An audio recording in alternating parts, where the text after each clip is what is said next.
സ്വന്തം പാർട്ടിയുടെ ഒരു MLA-ക്കെതിരായി ഒരു പീഡന പരാതി പോലീസിന് കൈമാറിയിട്ടും ആ നേതൃത്വം അദ്ദേഹത്തെ പാർട്ടിയിൽ വെച്ചുകൊണ്ടിരിക്കുന്നതിൻ്റെ സാങ്കത്യം എന്താണ് എന്ന് സാമാന്യ ബുദ്ധിയുള്ള ഒരാൾക്ക് മനസ്സിലാവില്ല.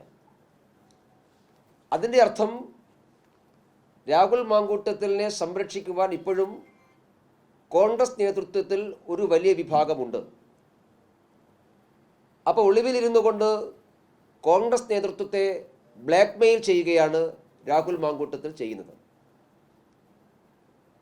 ഇത്രമാത്രം കേരളത്തിൽ നാണക്കേടുണ്ടായിട്ടും ഒരു പൊതുസമൂഹമാകെ കോൺഗ്രസ് നേതൃത്വത്തിനായിട്ട് നിരന്തരമായിട്ട് പ്രതികരിച്ചിട്ടും ആ നാണക്കേട് സ്വയം സഹിച്ചുകൊണ്ട് രാഹുൽ മാങ്കൂട്ടത്തിലിനെ പരമാവധി സംരക്ഷിച്ചു നിർത്താൻ ഒരു വിഭാഗം കോൺഗ്രസ് നേതാക്കന്മാർ പരിശ്രമിക്കുന്നത് ഈ ബ്ലാക്ക്മെയിലിൻ്റെ ഭാഗമായിട്ടുള്ളതാണ്.